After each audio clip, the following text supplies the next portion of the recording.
প্রথম দেখায় কখনোই মনেই হবে না এটি একটি খাবারের হোটেল।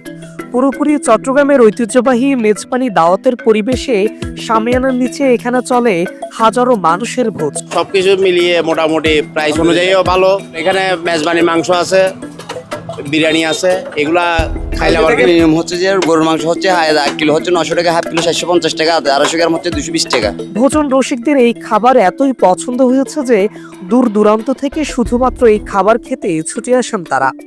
ঘন্টার পর ঘন্টা লাইনে দাঁড়িয়ে খোলামেলা পরিবেশে বন্ধু বান্ধব ও পরিবারকে নিয়ে স্বাদ নিতে আসেন ওরস বিরিয়ানি ও মেজবানি গরুর মাংসের। ছিল ভাই, আমি আগে অনেকবার আসছিলাম, আবারও আসছি বন্ধুকে নিয়ে খাওয়ার জন্য। খাওয়ার স্বাদটা অনেক ভালো, মানও অনেক ভালো। কোনো ভেজাল সিস্টেম কোনো নাই। এই আদা, রসুন, জিরা, নারকেল, বাদাম, এই লং এলাচি ওগুলো দিয়ে আমরা রান্না করি। প্রায় 20 ডেকচি হইতে 22 ডেকচি করে, প্রায় প্রতি ডেকচির বাড়িতে 250 লোক যায়। আমরা সকাল 11টা থেকে শুরু করে রাতে 3টায় খালাস। প্রতিদিন 25 থেকে 30 ডেক অনায়াসেই শেষ হয়ে যায় এখানে।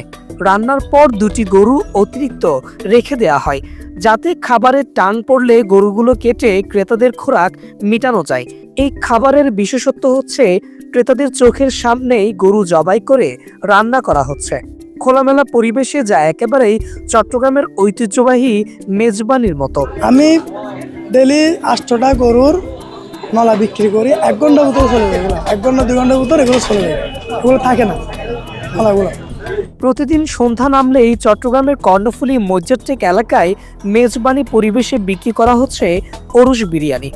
ক্রেতা সাধারণের ভালো সাড়া পাওয়ায় শুরুতে ছোট পরিসরে শুরু করলেও এখন প্রতিদিন কয়েক হাজার মানুষের খাবার তৈরি করা হয়। বেচা বিক্রিও হয়ে থাকে অন্তত 3 থেকে 4 লাখ টাকা। এই এলাকায় একই সাথে গড়ে উঠেছে কয়েকটি ওরস বিরিয়ানির দোকান, যেখানে চলে ইফতারের পর থেকে সেহরি পর্যন্ত ভোজন রসিকদের এক বিশাল ভোজনযজ্ঞ। সাদাত হুসাইন, বাংলাদেশ টাইমস, চট্টগ্রাম।